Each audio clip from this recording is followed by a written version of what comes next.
السلام علیکم دوستو، آپ کو ایم آئی اسٹوری میں خوش آمدید کہتے ہیں۔ ملک ایران کا شہزادہ جمشید اپنے محل کے ایک کمرے میں دوستوں کے ساتھ بیٹھا ہوا تھا کہ اچانک کمرے کا دروازہ کھلا اور ایک نوجوان اندر داخل ہوا۔ یہ سپہ سالار کا بیٹا اسد تھا، جو شہزادہ جمشید کا انتہائی گہرا دوست تھا۔ آؤ اسد، بس تمہاری کمی محسوس ہو رہی تھی، شہزادے نے مسکراتے ہوئے کہا۔ شہزادہ حضور، میں دراصل بدرو جادوگرنی کے بارے میں معلومات حاصل کرنے میں مصروف تھا، اسد نے بیٹھتے ہوئے کہا۔ تو شہزادہ جمشید کے ساتھ ساتھ بھی باقی لوگ بھی بے اختیار چونک پڑے۔ ان سب کے چہروں پر انتہائی حیرت کے تاثرات ابھر آئے۔ بدرو جادوگرنی وہ کون ہے؟ شہزادہ جمشید نے حیرت بھرے لہجے میں کہا۔ چھوڑو شہزادے، کوئی اور بات کرو، ویسے ہی میرے منہ سے نکل گیا تھا، اسد نے گول مول سے لہجے میں جواب دیا۔ نہیں، مجھے سب کچھ بتاؤ، شہزادہ جمشید نے اس بار سخت لہجے میں کہا۔ تو اسد نے بے اختیار ایک طویل سانس لیا۔ شہزادہ حضور، آپ کو تو معلوم ہے کہ میرے والد سپہ سالار کو انتہائی مضبوط تلواریں حاصل کرنے کا جنون کی حد تک شوق ہے، اور ان کے اس شوق کی وجہ سے پوری دنیا کا اسلحے کے تاجر والد صاحب کے پاس آتے رہتے ہیں، کیونکہ میرے والد کو اگر کوئی تلوار پسند آ جائے تو پھر وہ منہ مانگی قیمت کے ساتھ ساتھ تاجر کو اپنی طرف سے بھی اتنا انعام دے دیتے ہیں کہ شاید اتنی رقم اسے ساری تلواریں بیچ کر بھی نہ مل سکے۔ آج بھی ملک یونان کا ایک تاجر آیا تو میں بھی اپنے والد کے پاس موجود تھا۔ اس تاجر نے والد صاحب کو ایک تلوار دکھائی جو بے حد شاندار تھی۔ اس تاجر نے بتایا کہ یہ تلوار ستارہ تلوار کہلاتی ہے، اور اس کی خوبی یہ ہے کہ جب بھی کوئی بدرو انسانی روپ میں سامنے آئے تو اس تلوار پر ستارہ چمکنے لگ جاتا ہے، اور اس تلوار کی چمک سے وہ بدرو چیختی چلاتی ہوئی واپس دوڑتی ہی چلی جاتی ہے اور انسان پر حملہ نہیں کر سکتی۔ میرے والد نے اس کی بات پر یقین نہ کیا تو اس تاجر نے مزید بتایا کہ یہ تلوار دراصل ایک جادوگرنی بدرو جادوگرنی کے خلاف استعمال کرنے کے لیے بنائی گئی تھی، اور یہ تلوار ملک آسام کے قدیم دور کے ایک بادشاہ کے لیے بنائی گئی تھی۔ اس تلوار کی مدد سے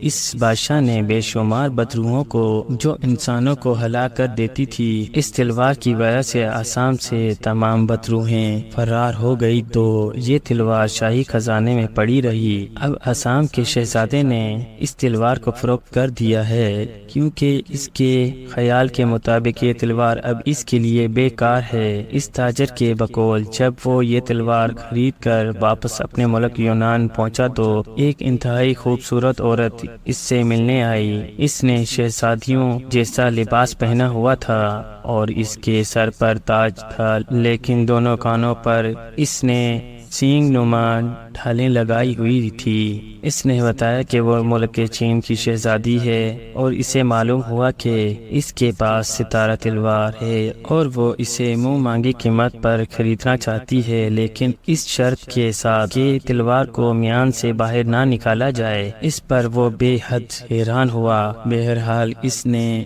اس کی بہت بڑی قیمت طلب کی، جو اس شہزادی نے فوراً ادا کرنے کی حامی بھر لی، لیکن اس تاجر نے بتایا کہ اس نے صرف یہ دیکھنے کے لیے کہ یہ شہزادی تلوار کو دیکھے بغیر کیوں خریدنا چاہتی ہے، اس لیے سامنے تلوار میان سے نکال لی۔ جسے ہی تلوار میان سے باہر آئی، اس پر ستارہ چمکا اور وہ شہزادی روتی پیٹتی اور چیختی چلاتی ہوئی یکا یک غائب ہو گئی۔ تب اس تاجر کو معلوم ہوا کہ یہ شہزادی نہیں تھی بلکہ کوئی بدرو تھی، جو اس طرح تلوار حاصل کر کے اسے ضائع کر دینا چاہتی تھی۔ یہ ساری بات سن کر والد صاحب نے وہ تلوار منہ مانگی قیمت پر خرید لی، اور مجھے یہ کہانی سنتے سنتے دیر ہو گئی تھی، اسد نے تفصیل بتاتے ہوئے کہا۔ یہ تو واقعی انتہائی حیرت انگیز تلوار ہے، میں ابھی سپہ سالار سے درخواست کرتا ہوں کہ وہ تلوار مجھے دے دے، شہزادہ جمشید نے کہا۔ لیکن آپ اس کا کیا کریں گے؟ اسد نے حیران ہو کر پوچھا۔ یہ ایسی تلوار ہے جسے ہم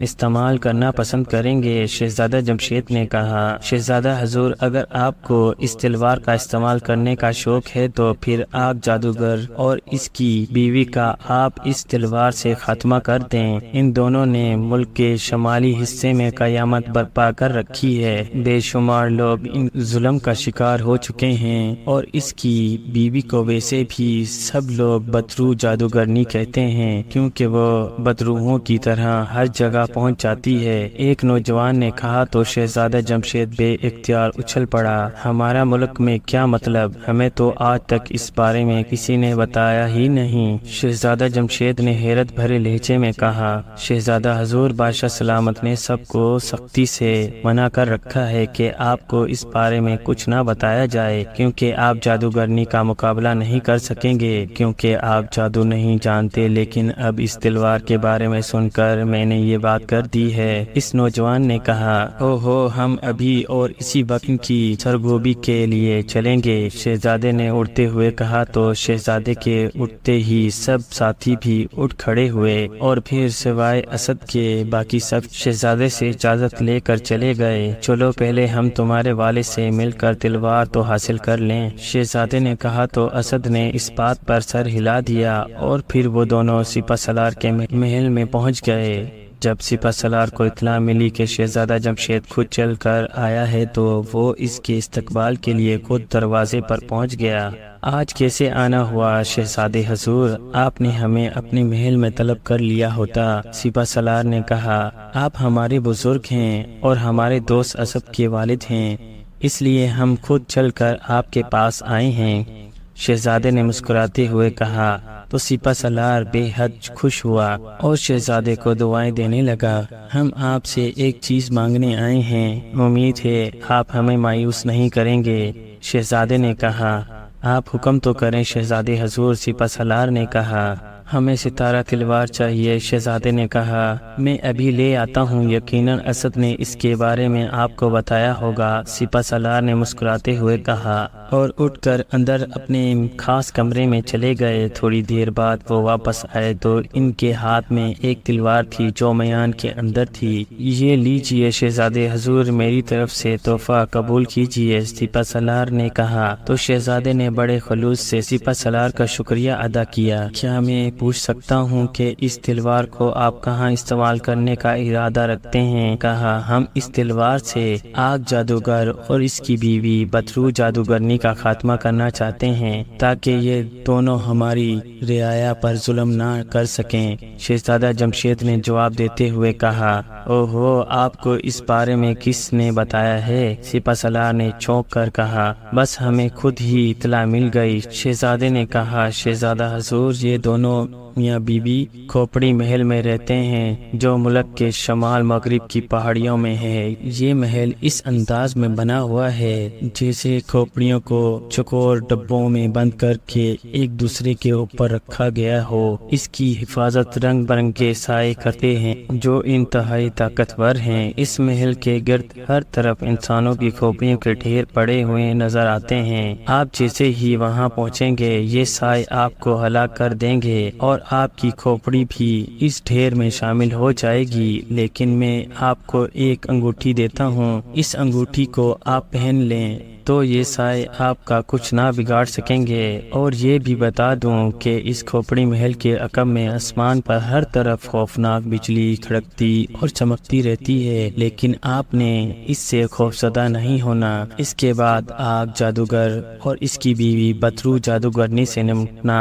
آپ کا کام ہوگا، لیکن یہ بتا دوں کہ آگ جادوگر اچانک آپ پر جھپٹ سکتا ہے۔ اگر آپ نے حوصلہ چھوڑ دیا تو وہ آپ کو ایک لمحے میں ہلاک کر دے گا۔ شاہی نجومی نے کہا، اور اس کے ساتھ ہی اس نے اپنی جیب سے ایک انگوٹھی نکال کر شہزادے کے حوالے کر دی۔ لیکن یہ دونوں جادوگر ہیں، جبکہ ہم جادو نہیں جانتے، پھر ہمیں کیا کرنا ہوگا؟ شہزادے نے کہا، اس انگوٹھی کی وجہ سے آپ پر کسی قسم کا جادو کا اثر نہیں کرے گا۔ شاہی نجومی نے کہا، پھر ہم ان دونوں کا خاتمہ انشاءاللہ ضرور کریں گے۔ شہزادے نے خوش ہوتے ہوئے کہا، اور پھر اس نے شاہی بادشاہی نجومی کو بھاری انعام دے کر رخصت کر دیا۔ دوسرے روز وہ ستارہ تلوار کمر سے باندھ کر گھوڑے پر سوار ہو کر اس طرف روانہ ہو گیا جہاں کھوپڑی محل تھا۔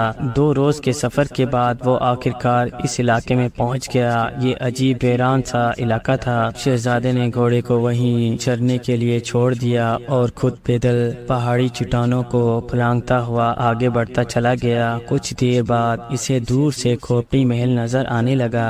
اس محل کے عقب میں واقع سیاہ بادل تھے جن میں مسلسل بجلی چمک رہی تھی اور خوفناک آوازیں بھی آ رہی تھی۔ شہزادہ جمشید جیسے ہی اس محل کے قریب پہنچا اس نے رنگ برنگے سایوں کو اپنی طرف بڑھتے دیکھا، لیکن جیسے وہ قریب آئے یکایک چیختے ہوئے واپس دوڑ پڑے۔ محل کے باہر ہر طرف واقع انسانوں کی کھوپڑیوں کے ڈھیر نظر آ رہے تھے۔ ان ڈھیروں کو دیکھ کر شہزادے کو ان دونوں پر اور بھی غصہ آ گیا کہ ان ظالموں نے اتنے جیتے جاگتے انسانوں کو ہلاک کر دیا ہے۔ ابھی وہ محل کے دروازے سے کچھ فاصلے پر ہی تھا کہ بڑا سا دروازہ کھلا اور ایک انتہائی خوبصورت اور نوجوان لڑکی باہر آ گئی۔ اس نے شہزادیوں جیسا لباس پہنا ہوا تھا، سر پر چھوٹا سا تاج تھا جس پر سرخ رنگ کا ایک قیمتی لال لگا ہوا نظر آ رہا تھا، لیکن شہزادہ یہ دیکھ کر حیران رہ گیا کہ اس کے دونوں کانوں پر نیلے رنگ کی ڈھالیں سی چڑھی ہوئی تھی جو اس کے سر پر جا کر سینگوں کی طرح مڑی ہوئی تھی۔ شہزادے کو فوراً یاد آ گیا کہ ایسی ہی لڑکی تاجر کے پاس پہنچی تھی اور تلوار دیکھ کر غائب ہو گئی تھی۔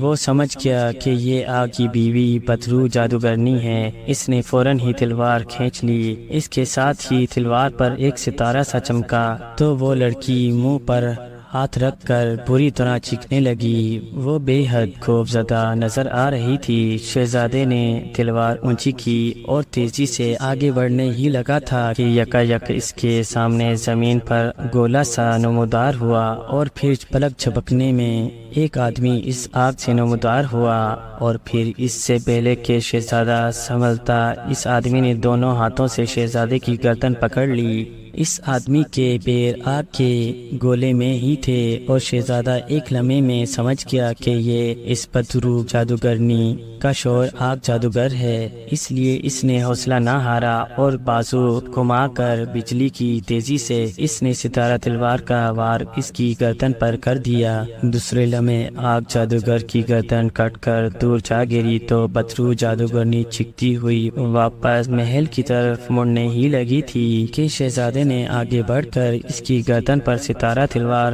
پوری قوت سے مار دی۔ اس کے ساتھ ہی دھماکہ ہوا اور ہر طرف دھواں چھا گیا اور پھر روتی ہوئی آواز سنائی دی، میرا نام آگ جادوگر تھا اور میری بیوی بدرو جادوگرنی، ہم دونوں کو ستارہ تلوار کی مدد سے شہزادہ جمشید نے ہلاک کر دیا۔ اور پھر جب آوازیں ختم ہوئی اور دھواں چھٹا تو وہاں سے کھوپڑی محل بھی غائب ہو چکا تھا اور ان دونوں کی جلی ہوئی لاشیں وہاں پڑی تھی۔ شہزادہ بے حد خوش ہوا کہ اس نے ان دونوں ظالموں کا خاتمہ کر دیا ہے۔ وہ واقعی بے حد خوش ہوا تھا۔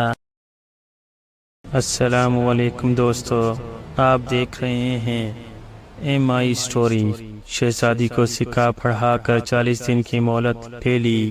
بسرت میر جانتا ہے کہ امیر حمزہ زندہ ہے اور اسے یقین ہے کہ 40 دن کے اندر اندر امیر حمزہ مدائن پہنچ جائے گا اور بادشاہ کو اپنے وعدے کے مطابق شہزادی کی شادی اس کے ساتھ کرنی پڑے گی۔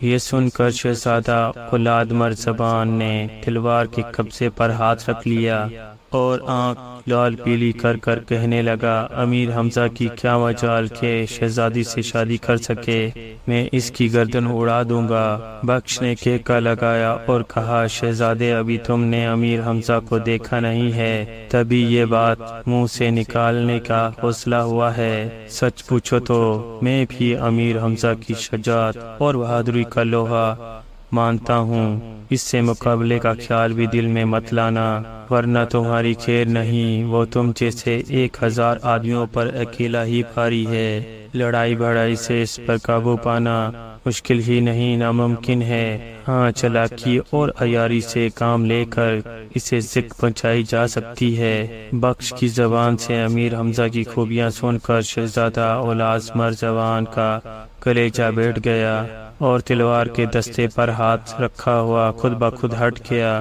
خشک ہونٹوں پر زبان پھیر کر کہنے لگا، پھر اب جلدی مجھے کوئی تدبیر ایسی بتائیے کہ میں شہزادی مہر النگار سے شادی کر لوں اور امیر حمزہ سے مقابلہ کرنے کی نوبت نہ آئے۔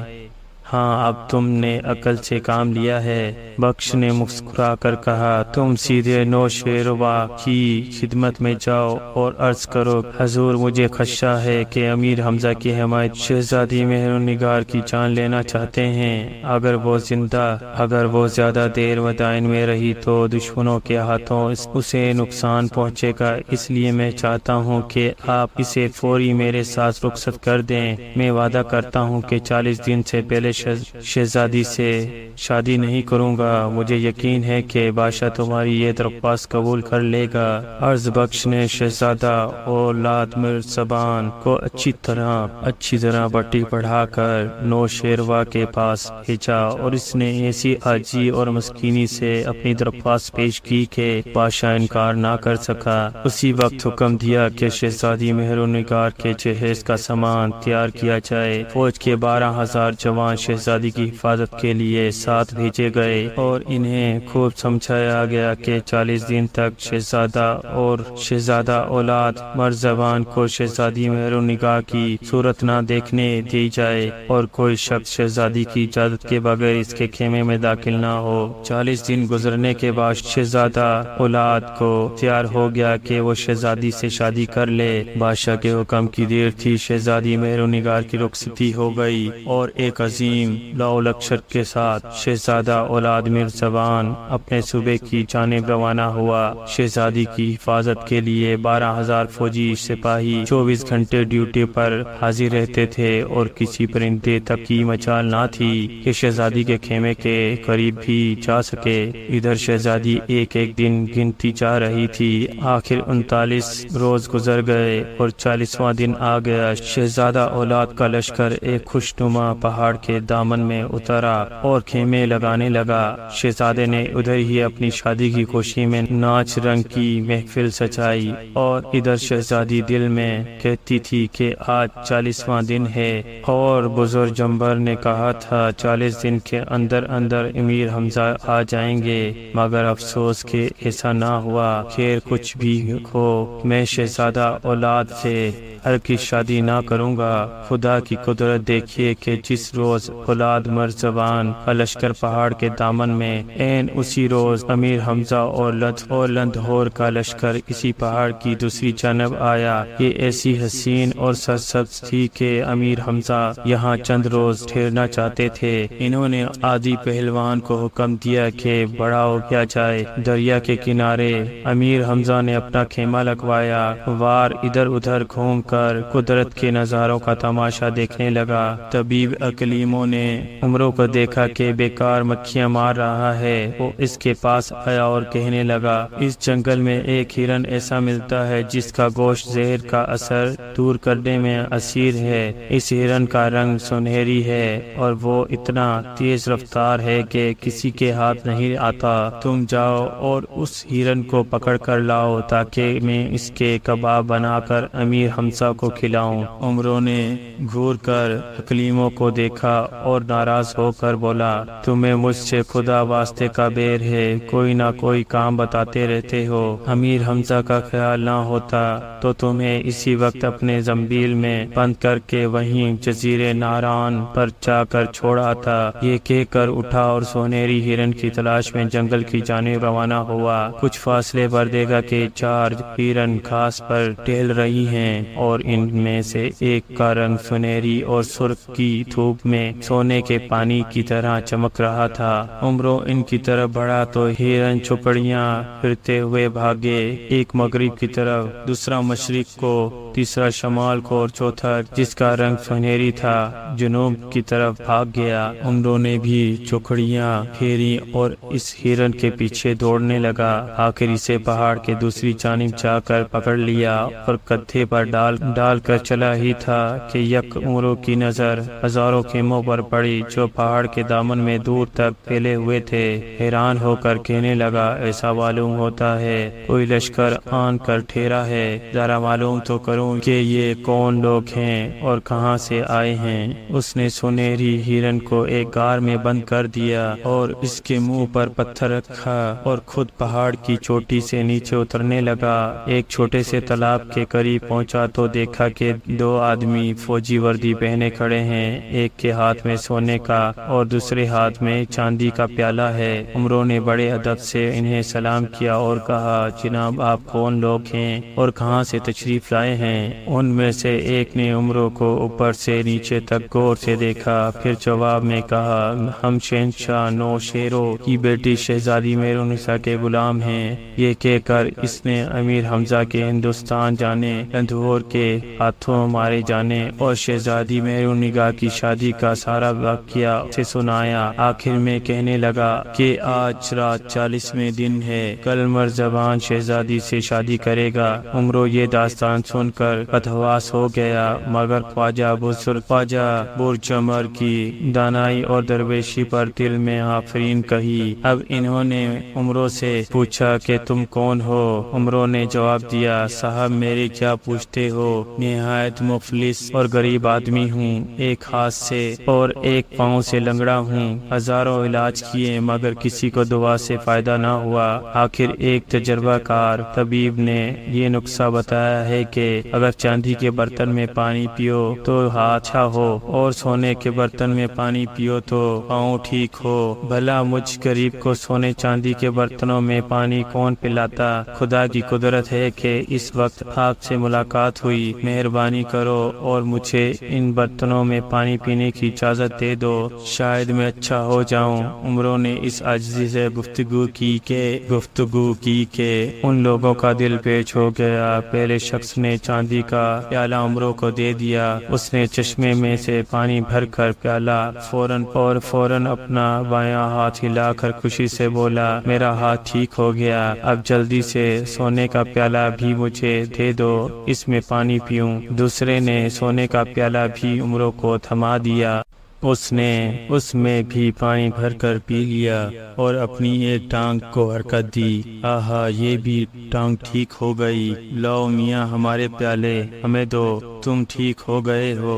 انہوں نے کہا۔ یہ سن کر عمرو نے چھلانگ لگائی اور دور جا کر کھڑا ہوا۔ وہ حیران ہو گئے کہ یہ عجیب مسخرہ ہے۔ عمرو نے کہا، میں اتنا بے وقوف نہیں ہوں کہ یہ پیالے تمہیں واپس دے دوں۔ فرض کرو کہ میرے ہاتھ پیر بگڑ گئے تو میں سونے چاندی کے برتن کس سے مانگتا پھروں گا؟ وہ دونوں برا بھلا کہتے ہوئے عمرو کے پیچھے لپکے، مگر عمرو ان کے ہاتھ کہاں آتا، دیر تک انہیں دوڑاتا رہا۔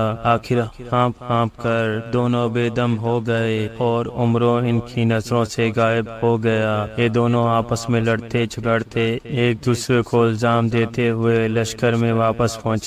ایک جگہ کیا دیکھتے ہیں کہ زمین پر کپڑے بچھے ہوئے ہیں اور چند کتابیں، اپنے آگے دھرے ایک نجومی بیٹھا ہے، بہت سے لوگ اسے گھیرے ہوئے ہیں۔ نجومی ہر سوال کا جواب دیتا ہے اور ٹھیک باتیں بتاتا ہے۔ یہ دونوں بھی اس کے پاس جا پہنچے۔ نجومی نے ان سے سونے کے 5 اشرفیاں لی اور کہا، فرمائیے جناب، کیا پوچھنا چاہتے ہو؟ نجومی، تم ہو کہ ہم؟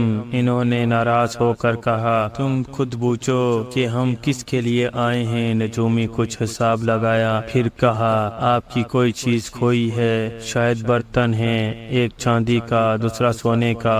وہ دونوں حیرت سے ایک دوسرے کو تکنے لگے، پھر بولے، ارے نجومی، آفرین ہے تیرے کمال پر، اچھا یہ بتا کہ ہمارے وہ برتن ہمیں واپس مل جائیں گے کہ نہیں؟ نجومی نے پھر حساب لگایا اور بولا، میرا علم کہتا ہے ضرور مل جائیں جائیں گے۔ یہ سن کر سپاہی بہت خوش ہوئے اور سیدھے شہزادی مہرالنگار کے خیمے پر پہنچے۔ پہرے دار سے کہا کہ ہمیں شہزادی سے کچھ کہنا ہے۔ شہزادی نے انہیں بلا لیا۔ وہ سمجھی شاید امیر حمزہ کے بارے میں کوئی خبر لے کر آئے ہیں، لیکن انہوں نے نجومی کا ذکر کیا کہ با کمال شخص ہے، ممکن ہے کہ وہ امیر حمزہ کے بارے میں کچھ بتا سکے۔ شہزادی مہرالنگار نے انہیں تو رخصت کیا اور خود اس سوچ میں پڑ گئی کہ وہ نجومی کون ہے۔ یکا یک خیال آیا کہ وہ عمرو یار ہوگا اور اسی نے ان بیچارے کے برتن بھی تھیائے ہیں۔ یہ سوچ کر اس نے اپنے غلاموں کو حکم دیا کہ فوراً آ جاؤ اور اس نجومی کو ہمارے پاس لے آؤ۔ حکم کی دیر تھی، نجومی حاضر ہو گیا۔ شہزادی مہرالنگار نے پردے کے پیچھے سے دیکھا کہ ایک شخص جس کی داڑھی مونچھیں سفید ہیں، لمبا سا جبہ پہنا اور چند کتابیں بغل میں دبائے کھڑا ہے۔ وہ بھی علم نجوم میں خواجہ گزر جمبیر شاگرد تھی۔ اسی وقت حساب لگایا تو معلوم ہوا کہ یہ نجومی عمرو یار کے سوا اور کوئی نہیں ہو سکتا۔ شہزادی نے اسے خیمے کے اندر بلا لیا اور ہاتھ بڑھا کر اس کی داڑھی کو ایسا جھٹکا دیا کہ وہ اکھڑ کر ہاتھ میں آ گئی۔ اس کے بعد شہزادی نے نجومی کی نکلی مونچھیں بھی کاٹ ڈالی۔ اب پوچھو، اب جو دیکھا تو عمرو کھڑا مسکرا رہا تھا۔ اس نے فوراً شہزادی کے ہاتھ پر بوسہ دیا اور کہا، معاف کیجیے شہزادی صاحبہ، آپ تک پہنچنے کے لیے مجھے یہ بھیس بدلنا پڑا۔ میں پہلے ہی سمجھ گئی تھی کہ تمہارے سوا کوئی اور نہیں ہو سکتا۔ شہزادی نے ہنس کر کہا، اچھا یہ تو بتاؤ امیر حمزہ کہاں ہے؟ پہاڑ کی دوسری طرف اترے ہیں، لندھور بھی ان کے ساتھ ہی آیا ہے۔ عمرو نے جواب دیا، ابھی اتنی ہی باتیں ہوئی تھی کہ یکا یک خیمے کے باہر گھوڑے کی ٹاپوں کی آوازیں سنائی دی۔ عمرو نے جلدی سے نکلی داڑھی مونچھیں چہرے پر لگائے، پھر اپنے زنبیل سے سونے چاندی کے پیالے نکال کر شہزادی کو دے دیے اور کہا، یہ پیالے آپ کے غلام کے ہیں، انہیں دے دیجیے۔ اتنے میں ایک غلام خیمے میں داخل ہوا، جھک کر شہزادی کو سلام کیا اور بولا، حضور اس نجومی کو شہزادہ مرزبان نے طلب کیا ہے۔ ٹھیک ہے، تم جا کر شہزادی سے کہو کہ نجومی تھوڑی دیر بعد ان کے پاس آتا ہے۔ شہزادی نے غلام سے کہا اور وہ سلام کر کے الٹے قدموں لوٹ گیا۔ عمرو ذرا ہوشیار رہنا، ہم نے سنا ہے کہ یہ شخص جس کا نام شہزادہ اولاد مرزبان ہے بہت مکار ہے، کہیں تمہیں نقصان نہ پہنچائے۔ آپ فکر نہ کیجیے،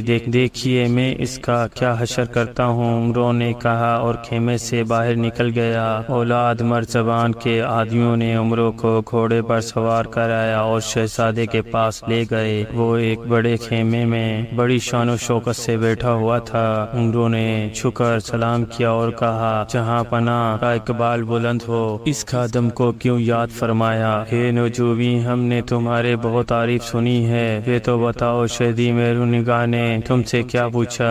جہاں پناہ انہوں نے مجھے ایک شخص کے بارے میں پوچھا تھا، وہ زندہ ہے یا مر گیا؟ میں نے حساب لگایا تو پتہ چلا کہ وہ زندہ ہے، مگر میں نے یہ بات شہزادی سے نہ کہی، ان سے کہہ دیا کہ وہ شخص مر چکا ہے۔ خوب تم نے ٹھیک کیا۔ اور کہا، اور کیا باتیں ہوئی؟ حضور میں نے شہزادی صاحبہ سے کہا ہے کہ شہزادہ اولاد مرزبان سے فوراً شادی کر لو، کیونکہ یہی تمہاری قسمت میں لکھا ہے، اسے بدلنا کسی کے اختیار میں نہیں۔ میں نے انہیں ایسا سمجھایا ہے کہ اب شہزادی صاحبہ آپ سے شادی کرنے کے لیے بالکل تیار ہے۔ یہ سن کر شہزادہ مرزبان کی خوشی کی حد نہ رہی۔ غلاموں کو حکم دیا کہ نجومی کا منہ موتیوں سے بھر دیا جائے۔ عمرو نے شہزادے سے کہا، حضور اس خادم کے 4 بیٹے ہیں اور چاروں اپنے اپنے فن میں طاق ہیں۔ ایک بیٹا فولادی گرز کمانے میں ماہر ہے، دوسرا بیٹا پٹے بازی جانتا ہے، تیسرا ڈھول بجانے میں استاد ہے اور چوتھا نفری ایسی بجاتا ہے کہ انسان تو انسان جانوروں تک چھومنے لگتے ہیں۔ اجازت ہو تو وہ کل آپ کی شادی کے مبارک موقع پر حاضر ہو کر اپنا کمال دکھائیں۔ اجازت ہے، اولاد مرزبان نے کہا۔ عمرو اسے دعائیں دیتا لیتا ہوا خیمے سے باہر نکلا اور پہاڑ کی طرف چلا گیا۔ غار میں سنہری ہرن بندھا تھا، وہاں سے ہرن کو پکڑ کر اپنے لشکر میں آیا، ہرن کو اقلیموں کے حوالے کیا، پھر سیدھا مقبل وفادار کے پاس جا پہنچا اور اس سے کہا عادی پہلوان سے کہو کہ فوراً لدھوار کے خیمے میں پہنچے، میں بھی وہیں جا رہا ہوں، تم بھی عادی کو لے کر وہاں آؤ، ایک ضروری مشورہ کرنا ہے۔ عمرو جب لدھوان کے پاس گیا تو وہ کھانا کھا رہا تھا۔ عمرو کو آتے دیکھ کر خوش ہو کر بولا خوب آئے ہو، میں تمہیں بلوانے والا ہی تھا، تمہارا گانا سنے بہت دن ہو گئے ہیں، آج سننے بغیر نہ جانے دوں گا۔ جناب آپ کو گانے کی سوچی ہے اور یہاں امیر حمزہ کی جان خطرے میں پڑی ہوئی ہے۔ عمرو نے منہ بنا کر کہا۔ یہ سنتے ہی لندھور کھانا پینا بھول گیا اور حیرت سے کہنے لگا کیا کہتے ہو، امیر حمزہ کی جان کو کس سے خطرہ ہے؟ فوراً مجھے بتاؤ، ابھی جا کر اس کو تہس نہس کروں گا۔ تب عمرو نے شہزادی مہرون نگاہ اور شہزادہ اولاد مرزوان کی شادی کا سارا قصہ لدھوار کو۔ اب تو لدھوان میں بھی صبر کی تاب نہ رہی، اپنا فولادی گزر اٹھا کر لڑنے ورنے کے لیے تیار ہو گیا، مگر عمرو نے سمجھایا اس وقت جانا ٹھیک نہیں ہے، کل صبح چلیں گے۔ اتنے میں عادی پہلوان اور مقبل وفادار بھی آ پہنچا۔ عمرو نے انہیں بھی تمام حالات سے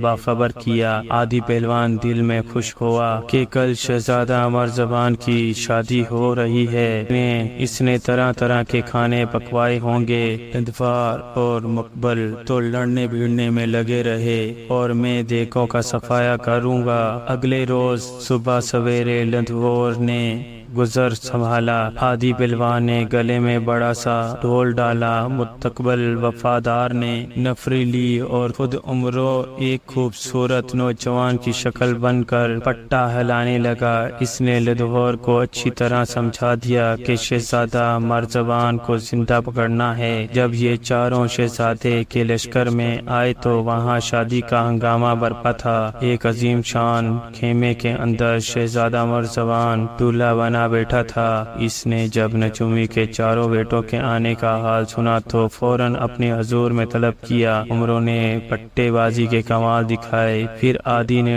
ڈھول بجایا اور مقبل وفادار نے نفری۔ آخر میں لدھور نے اپنا فولادی گھمبانا شروع کر دیا۔ اس کی آواز ایسی تھی کہ خیمہ کانپنے لگا، لوگ دہشت زدہ ہو کر چیخنے چلانے لگے۔ شہزادہ اور مرزبان کی بھی گھکی بند ہو گئی۔ اس نے اشارے سے کہا کہ گز کمانا بند کر دو، مگر اس وقت لدھار نے خیمے کی بلیوں اور بانسوں پر گزر مار دیے اور خیمہ دھڑم سے گر گیا۔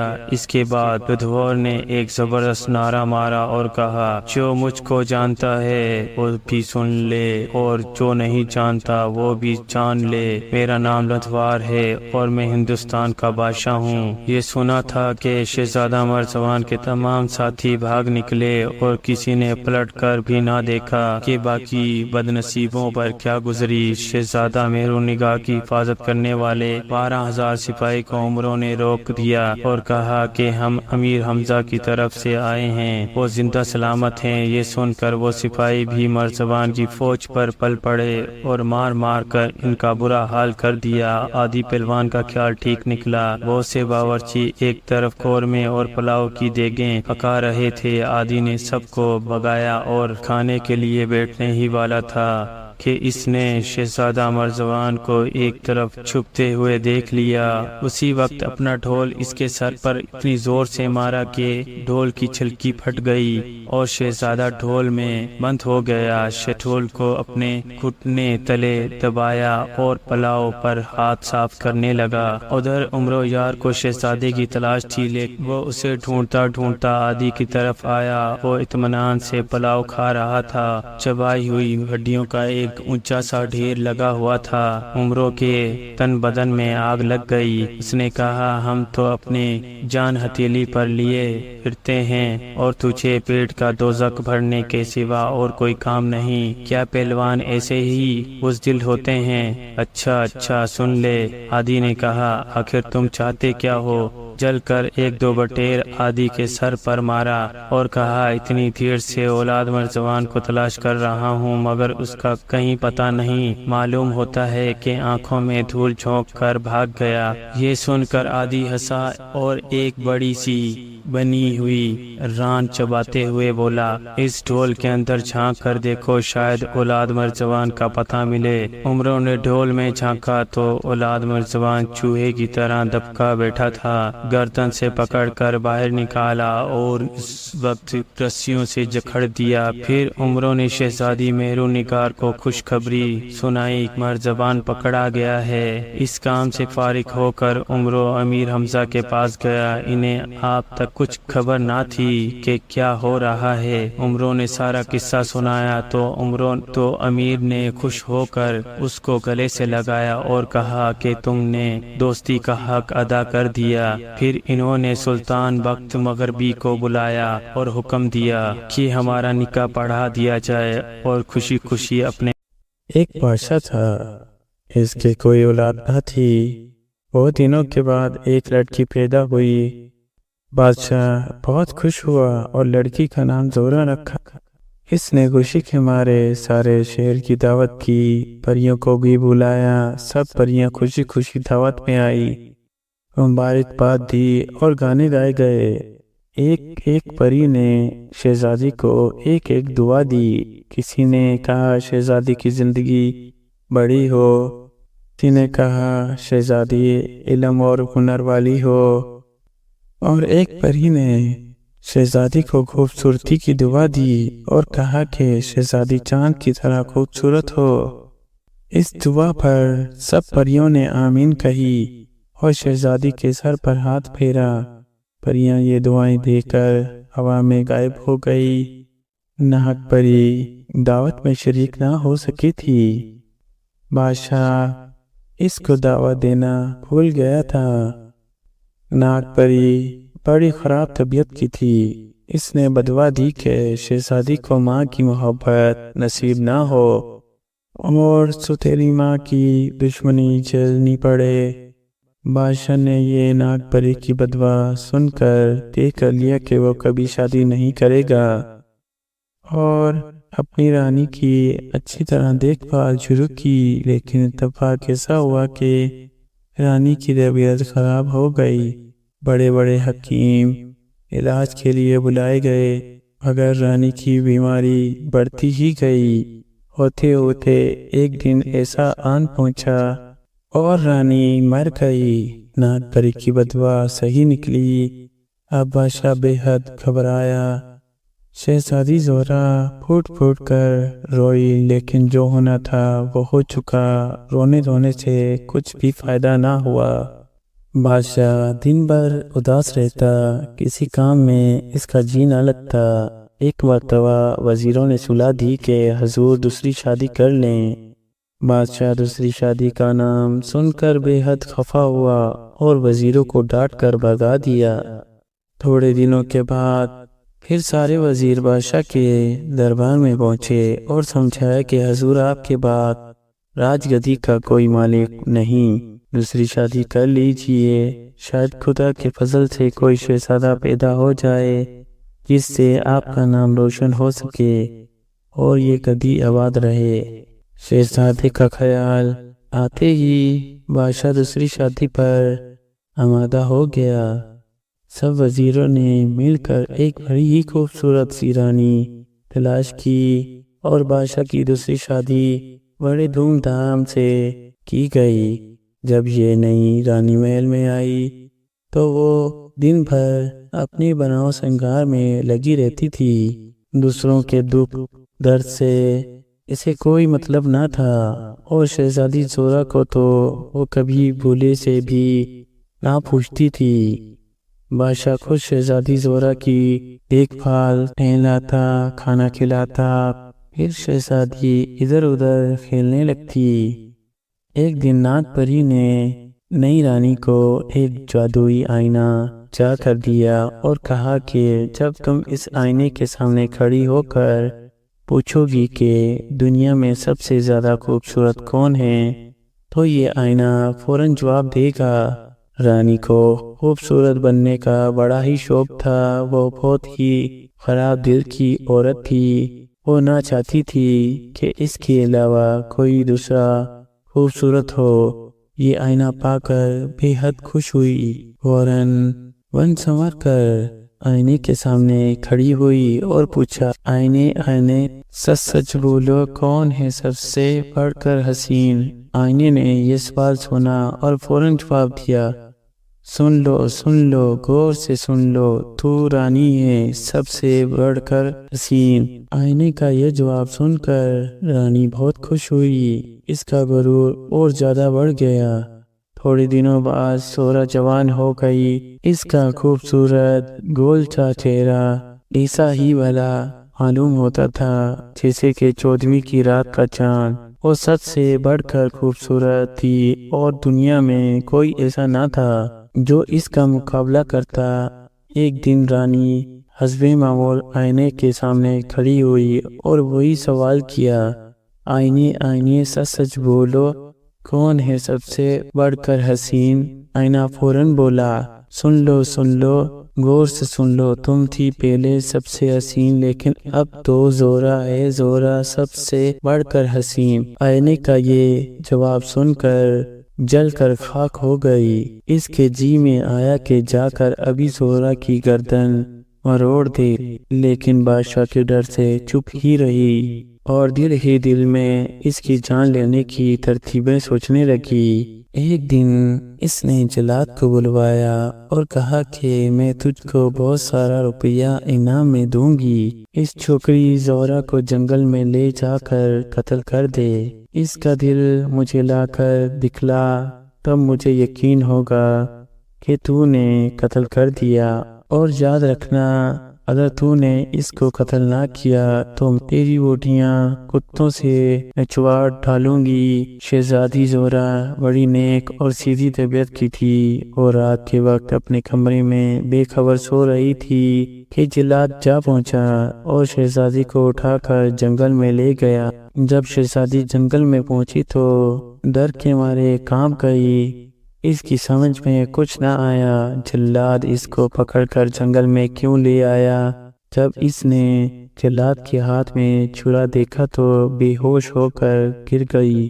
جلاد نے اپنا چھرا مضبوط ہاتھوں سے پکڑا اور شہزادی کو قتل کرنے کے لیے آگے بڑھا، لیکن جو ہی بڑھا تھا پتھر سے ٹھوکر لگی اور منہ کے بل گر پڑا اور وہ چھرا اس کے دل میں گھس گیا۔ بڑے زور سے ایک چیخ نکلی اور وہ خون میں نہا گیا۔ جلاد کی چیخ سے شہزادی ہوش میں آ گئی۔ دیکھتی کیا ہے کہ جلاد خون میں نہلایا ہوا زمین پر پڑا ہے۔ کچھ نہ سمجھ سکی کہ ماجرا کیا ہے، چیختی ہوئی بڑے زور سے بھاگتے وہ جنگل کے بالکل دوسرے کنارے جا پہنچی۔ وہاں چند درختوں کی آڑ میں ایک مکان نظر آیا۔ بیچاری دوڑتے تھک گئی تھی۔ مکان کے قریب پہنچی اور چپکے سے دروازہ کھول کر داخل ہو گئی۔ اس نے دیکھا کہ بہت ہی چھوٹے 7 پلنگ بچھے ہوئے ہیں اور ایک ساتھ چھوٹی پیالیوں میں دودھ رکھا ہوا ہے۔ زہرا دیکھ کر حیران ہو گئی، اتنے چھوٹے پلنگ اور اتنی چھوٹی پیالیاں کس کی ہیں؟ وہ بھوکی پیاسی تو تھی ہی، پہلے اس نے ایک پیالی اٹھا کر پی لی لیکن اس کی بھوک نہ بجھی، پھر دوسری پیالی اٹھا کر اس کی بھوک نہ بجھی، پھر تیسری پیالی، آخر 7 پیالیوں کا دودھ پی گئی اور 7 چارپائیوں کو قریب ملا کر ایک چارپائی بنائی اور پڑھ کر سو گئی۔ اس مکان میں 7 پونے رہتے تھے، بونے بہت ہی چھوٹے تھے، انہی کی 7 پیالیاں اور 7 چارپائیاں تھی۔ تھوڑی دیر بعد جب بونے آئے تو انہوں نے دیکھا دودھ کی پیالیاں خالی پائی گئی۔ انہیں بڑا تعجب ہوا، چارپائیاں ملا کر سو رہا ہے۔ بونے اتنا لمبا آدمی دیکھ کر ڈر گئے۔ ایک بونا جو کچھ ادھر تھا آگے بڑھا اور باقی بونے اس کے پیچھے چارپائی کے پاس گئے۔ آہستہ سے چادر اٹھائی، شہزادی زہرا سوئی ہوئی نظر آئی۔ بونوں نے کبھی کوئی اتنی خوبصورت لڑکی نہ دیکھی تھی۔ فوراً گھٹنے ٹیک کر زمین پر سجدے کرنے لگے اور شہزادی کی پوجا کرنے لگے۔ ساتوں بونے رات بھر پوجا کرتے رہے۔ صبح کو شہزادی جب سو کر اٹھی تو سب بونے ہاتھ جوڑ کر کھڑے ہو گئے اور شہزادی سے کہنے لگے، ہم آپ کے غلام ہیں۔ شہزادی نے بونوں کو اپنی مصیبت کی کہانی سنائی۔ بونوں نے شہزادی کو تسلی دی اور کہا، آپ یہیں رہیں، ہم آپ کی حفاظت کریں گے۔ اب شہزادی بونوں کے ساتھ رہنے لگی، مکان کی صفائی کرتی، چراغ جلاتی اور کھانا پکاتی۔ دن کے وقت سب بونے جنگل میں کام کرنے چلے جاتے، رات کو واپس آتے اور شہزادی کا انتظام دیکھ کر بے حد خوش ہو جاتے۔ ادھر جب جلاد واپس نہ گیا تو رانی بہت ہی بے چین ہوئی۔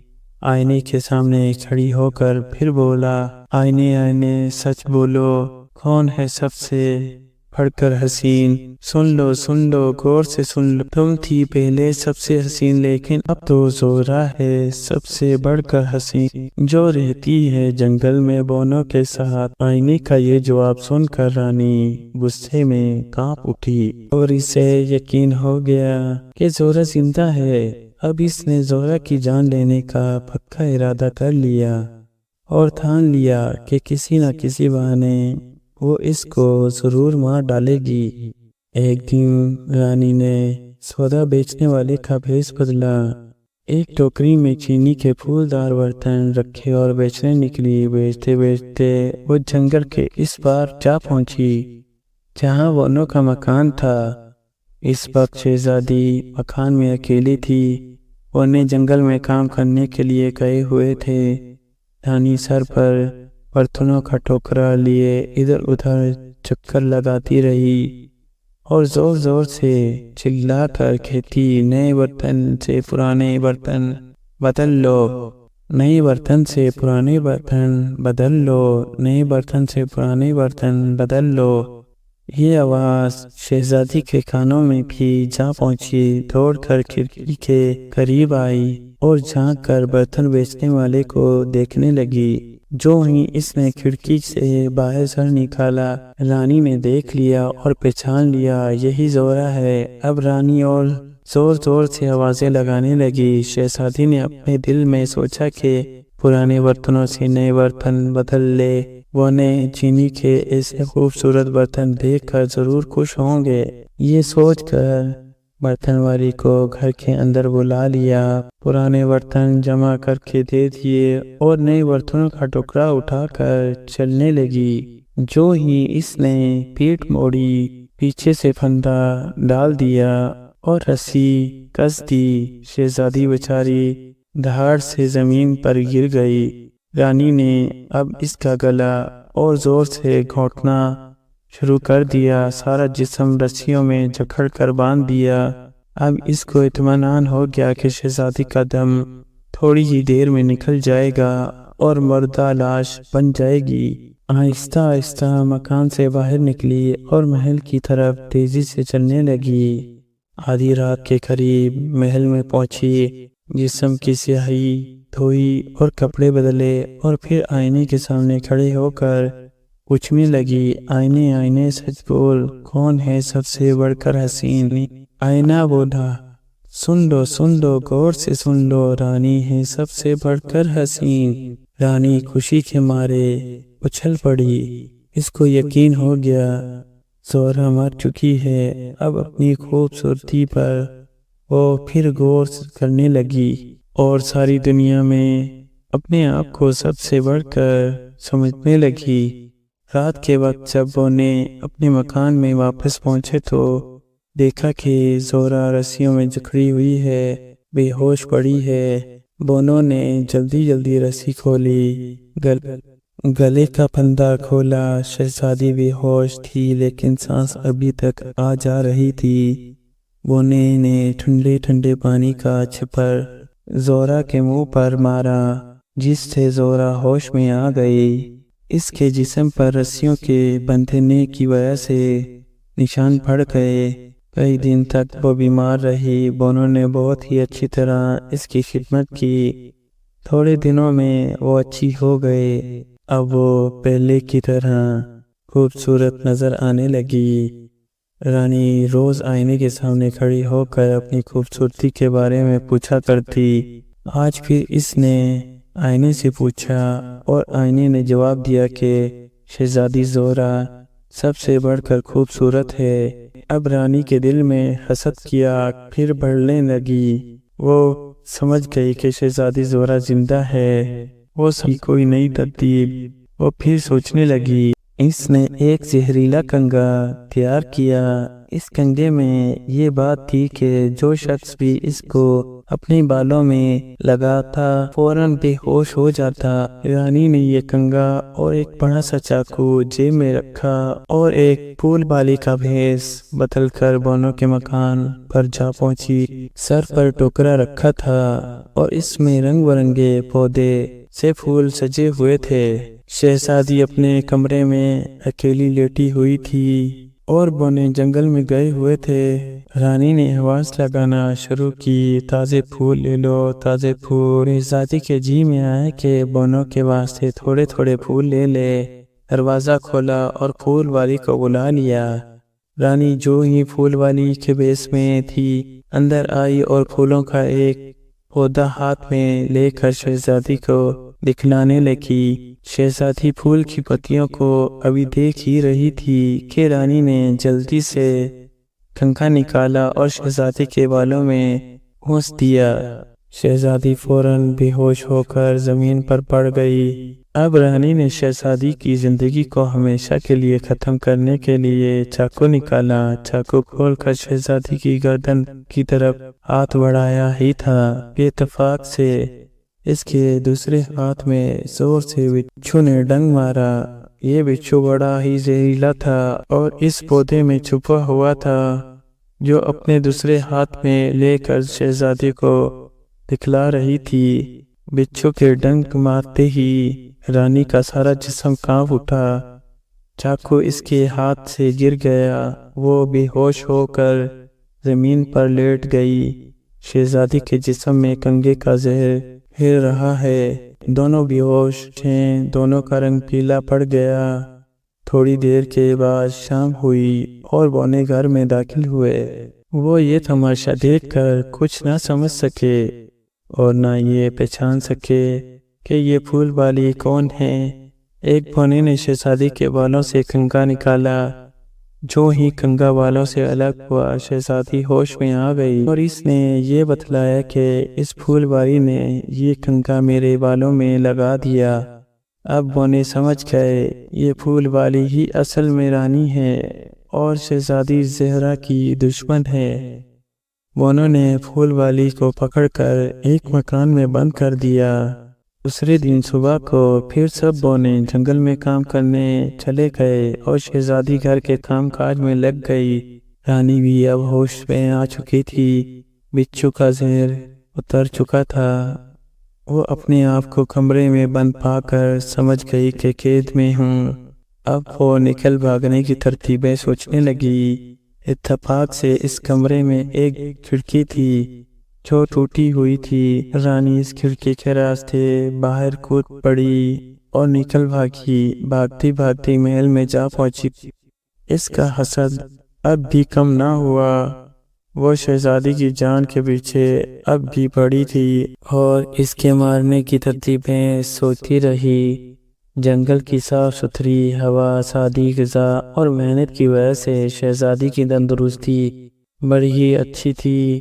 اس کی خوبصورتی دن بدن بڑھتی جا رہی تھی۔ رانی محل میں جب بھی آئینے سے پوچھتی تو آئینہ شہزادی زہرا کی خوبصورتی کی بڑی تعریفیں کرتا۔ رانی جل جاتی اور دانت پیس پیس کر کہتی کہ کسی نہ کسی طرح میں اس کی جان ضرور لوں گی۔ آخر ایک ترتیب اس کی سمجھ میں آئی۔ اس نے ایک زہر تیار کیا اور اس کو ایک لال سیب میں بھرنے والے کا بھیس بدل کر مکان کے پاس جا پہنچی۔ زور زور سے پکار کر کہنے لگی، سیب لے لو، سیب لے لو۔ شہزادی ڈری ہوئی کہ سیب والی جب دیکھا کہ شہزادی کھڑکی سے جھانک رہی ہے تو فوراً کھڑکی کے پاس جا پہنچی اور کہنے لگی، دیکھو یہ سیب کتنے خوبصورت ہیں اور میٹھے ہیں۔ یہ کہہ کر رانی نے ایک سیب کاٹا اور کھلایا۔ شہزادی سے بھی کھانے کو کہا لیکن شہزادی انکار کیا۔ جب پھل والی نے بار بار کہا، شہزادی ذرا سا چکھنے پر راضی ہو گئی۔ اب رانی نے موقع غنیمت جان کر وہی زہر والا سیب کاٹا اور شہزادی کو کھلا دیا۔ شہزادی کھانے کے ساتھ ہی بے ہوش ہو گئی اور تھڑتھڑانے لگی اور دھڑ سے زمین پر گر گئی۔ رانی خوشی کے مارے اچھل پڑی، خوشی خوشی محل میں واپس آئی، کپڑے وغیرہ بدل کر آئینے کے سامنے کھڑی ہوئی اور پوچھنے لگی، آئینے آئینے سچ بولو، کون ہے سب سے بڑھ کر حسین؟ آئینے نے فوراً جواب دیا، سن لو غور سے سن لو، رانی ہے سب سے بڑھ کر حسین۔ اب رانی کا کلیجہ ٹھنڈا ہوا اور شہزادی کی جان لے کر چین سے بیٹھ گئی۔ رات کے وقت جب وہ گھر واپس آئے تو انہوں نے شہزادی کو مردہ پایا۔